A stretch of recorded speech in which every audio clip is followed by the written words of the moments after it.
안녕하세요. 흰수염고래 스포츠입니다. 북중미 월드컵 아시아 지역 최종 예선 한국 시간 9월 11일을 기준으로 각조의 모든 팀이 두 경기씩을 치렀습니다.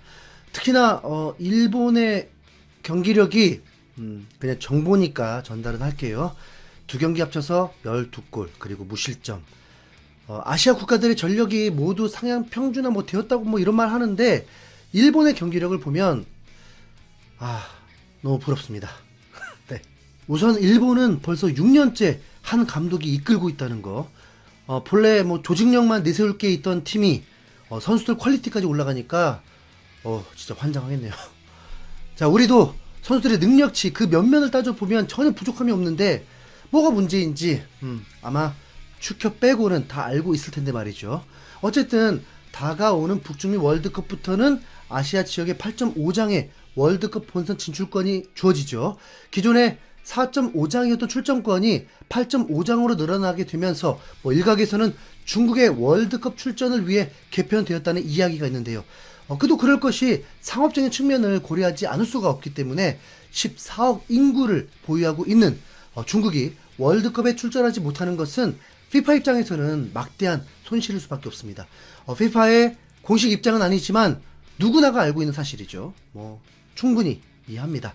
중국 인민들의 염원, 그리고 FIFA 역시도 중국의 월드컵 출전을 간절히 바라고 있지만 그럼에도 불구하고 중국의 월드컵 출전은 쉽지 않아 보이는데요.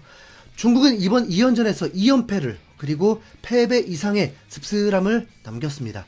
1차전 일본 원정에서는 무려 7대 0이라는 충격적인 스코어였죠. 이어진 2차전 홈경기 다렌 스포츠센터 스타디움에서 펼쳐진 사우디아라비아와의 경기에서는 10명으로 싸운 사우디에 2골을 내리내주면서 이 또한 충격적인 역전패를 당하면서 월드컵 출전에 적신호가 켜진 상황입니다.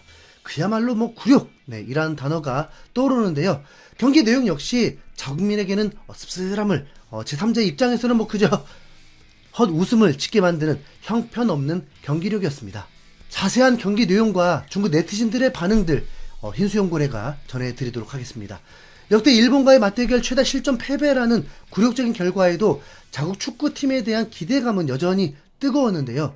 중국 매체 지보닷컴은 한국 시간 9일 중국 축구 대표팀의 기자회견에 무려 300명 이상의 기자가 신청했다. 실제로 모여든 기자도 200명 이상으로 최근 5년 동안의 역대 최다 수준이다 라면서 홈에서 펼쳐지는 사우디전에 대한 기대감을 전해왔습니다. 그리고 6만 1000석의 다렌 스포츠센터 스타디움을 수놓은 붉은 물결. 중국 대표팀은 자국 언론과 압도적인 홈 팬들의 지지와 응원을 받으면서 사우디아라비아와 마주합니다. 홈구장의 이점을 살린 것인지 전반 초반 중국은 사우디를 상대로 사우디의 일격을 갑니다. 중국이 골이 먼저 나왔습니다. 코너킥 상황에서 벌어진 일인데 결론은 자책골. 어쨌든 이기기만 하면 되는 경기인 만큼 그 골로 중국 6만여 관중은 난리가 났습니다. 당시 실시간으로 올라온 중국 팬들의 반응 역시도 뜨거웠습니다. 중국이 사우디를 압도하면서 선제골을 넣었어. 우리도 월드컵에 나갈 수 있어. 무려 24년 만이야. 드디어 우리도 월드컵에 나갈 수 있다고. 자책골이라도 골은 골이야. 자책골을 유도할 수 있는 피지컬도 능력이야. 세트피스를 활용하는 가장 올바른 방법. 중국이 대단한 골을 넣었어. 자, 중국팀 파이팅. 환장하겠네요. 중국은 2002년 한일 월드컵이 처음이자 마지막으로 출전한 월드컵인데요. 중국은 동아시아 국가 중에 유일하게 월드컵에서 득점과 승점을 기록하지 못한 나라이기도 합니다. 그렇기 때문에 월드컵에 대한 그들의 열망을 어느 정도 예측할 수 있지만 그저 한 골이 들어갔을 뿐인데 심지어 상대 자책골로 리드를 가져왔을 뿐인데 이건 거의 월드컵에 진출한 그런 느낌이죠. 그리고 이어서 전반 19분 중국에게 또 다른 호재가 생깁니다. 바로 사우디의 중앙 미드필더 모하메드 칸노란 선수가 고의적으로 상대를 가격하면서 다이렉트 퇴장을 당해버렸습니다. 중국으로서는 1대 0의 리드와 함께 수적 우위까지 가져오는 매우 유리한 고지를 선점하게 된 것이죠. 강력한 월드컵 본선 진출 후보 사우디가 인도네시아와의 홈에서 비기더니 이젠 중국에게까지 패배하기 직전이 되었습니다. 중국이 정말 사고를 칠 수 있을까요? 사실 경기 자체는 재미가 있다라고 볼 수는 없는데 경기 중간중간 몇 가지 킬링 포인트가 있었습니다. 보면서도 웃음을 멈출 수 없었던 그 장면.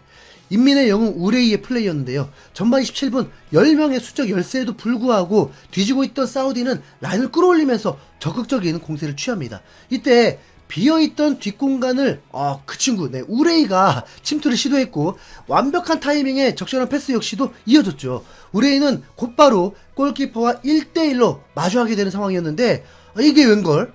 그냥 혼자 땅에 발이 걸리면서 넘어져 버리고 말았습니다.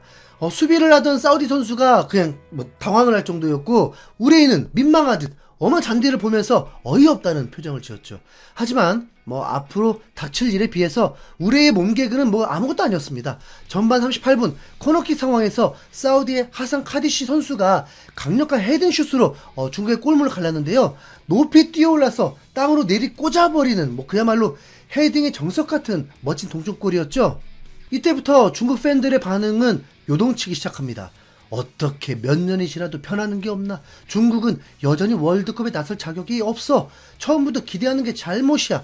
이게 중국팀의 한계다. 한 명이 빠진 아시아 국가팀도 상대할 수 없는 게 현실이다. 일본에게 7점 차로 패한 건 우연이 아닐 거다. 만약 사우디 선수가 퇴장당하지 않았다면 5대0은 됐을 거야. 11대 10인데도 사우디에게 밀리고 있다니 여러분 믿어지시나요? 첫 골을 넣었을 때는 마치 월드컵이라도 진출한 듯 뜨거웠던 반응이 불과 20여 분 만에 싸늘하게 식어버린 것이죠. 사우디는 공간이 많이 비었지만 중국이라 그런지 결코 무승부로 돌아갈 수 없다는 듯 맞불 작전을 계속 놓았습니다. 그리고 후반 90분 사우디에게 결국 승기가 찾아옵니다. 코너킥 상황에서 동점골과 비슷하게 헤딩골을 또 장렬시키면서 역전의 성공! 6만 관중을 침묵하게 만들었습니다. 그거 알고 있나요? 3골 모두 사우디가 넣었습니다. 11대 15로 졌으니 이제 다들 유니폼 벗어두고 공장에 취업하자. 중국이 월드컵 출전을 노리다니 현실적으로 가능하다고 생각해? 중국 사람들에게 축구는 암적인 존재다. 언제까지 이런 고통을 줄 것인가? 중국 축구는 절대 이 정도로 실망하지 않을 것이다. 도대체 왜 중국 축구는 발전이 없을까? 월드컵은커녕 이번 예선에서 한 골에 넣을 수 있을지 모르겠다. 14억 인구가 있고 수많은 투자가 있는데 중국 축구는 왜 이 모양이지? 기회가 없었던 것은 아니었어. 하지만 그 기회를 살리지 못했어. 왜 항상 중요한 순간에 결정을 짓지 못하는가? 이젠 축구를 보는 것 자체가 고문이다. 기대할 것도 없고 즐길 것도 없다. 이 정도면 정말 신태용 감독이 이끈 인도네시아도 중국 상대로 2연승 가능하고 바레인 상대 2연승하고 이미 강호, 사우디, 호주에게도 무승부를 거두다 보니까 진짜 신태용 감독 사고 치는 거 아닙니까?